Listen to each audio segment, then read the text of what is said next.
Dan kemudian berikutnya satu lagi perlu kita ingatkan, selalunya dalam Al-Quran kalau disebut istighfar diikuti dengan taubat.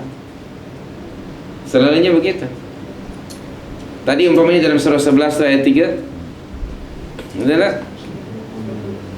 Tadi kan disebut wa anistaghfiru rabbakum tsumma tubu ilaihi. Betul tak? Selalunya istighfar diikuti dengan taubat. Dalam taubat ada istighfar, tapi dalam istighfar belum tentu ada taubat. Itu bezanya. Atau ada kalanya dua-duanya sama. So, disebut saja selalu digandengkan antara istighfar dengan taubat. Dan kalau sekiranya istighfar itu digandingkan dengan taubat, ini menunjukkan istighfar itu hanya bil lisan, dalam lisan. Sementara taubat itu kan mesti memenuhi syaratnya kan? Ada 3 ya.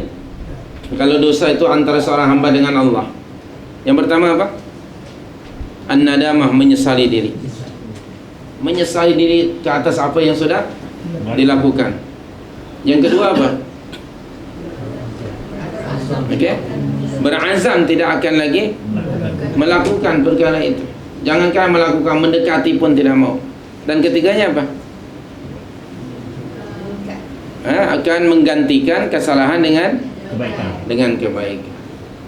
Itu jika sekiranya dosa itu antara seorang hamba dengan Rabbuh.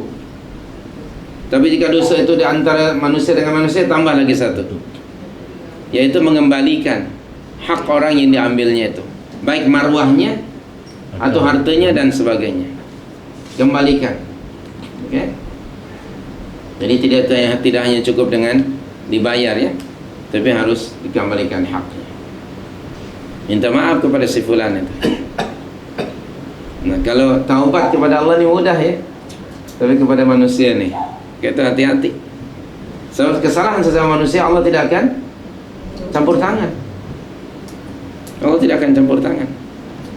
Nabi SAW ada menyatakan dalam sebuah hadis yang saya percaya Anda pernah mendengar. Kata Nabi SAW, wahai para sahabatku, tahukah kamu siapakah orang yang muflis di kalangan umat aku? Para sahabat kata, yang kami tahu muflis itu orang yang tidak punya uang, wala dirham, tidak ada satu dirham, tidak ada satupun satu dinar. Kata Nabi, bukan itu. Muflis, orang muflis sekarang umat aku nanti akan berlaku pada hari kiamat, pada hari hisab.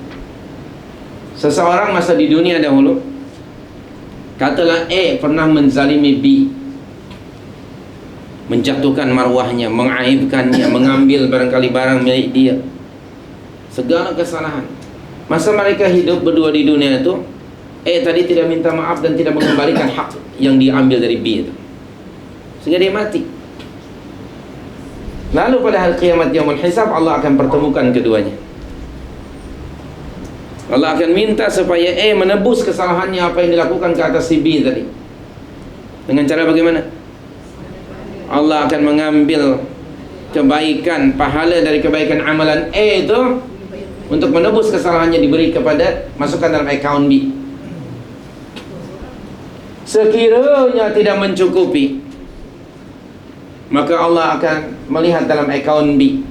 Jika B melakukan kesalahan dan dosa, Allah akan ambil kesalahannya lalu dimasukkan dalam account si A tadi. Itulah orang yang muflis. Na'udzubillah min dzalik. Lebih baik barangkali muflis di dunia ini daripada di akhirat. Di dunia ini yang muflis itu syarikat, bukan individu itu.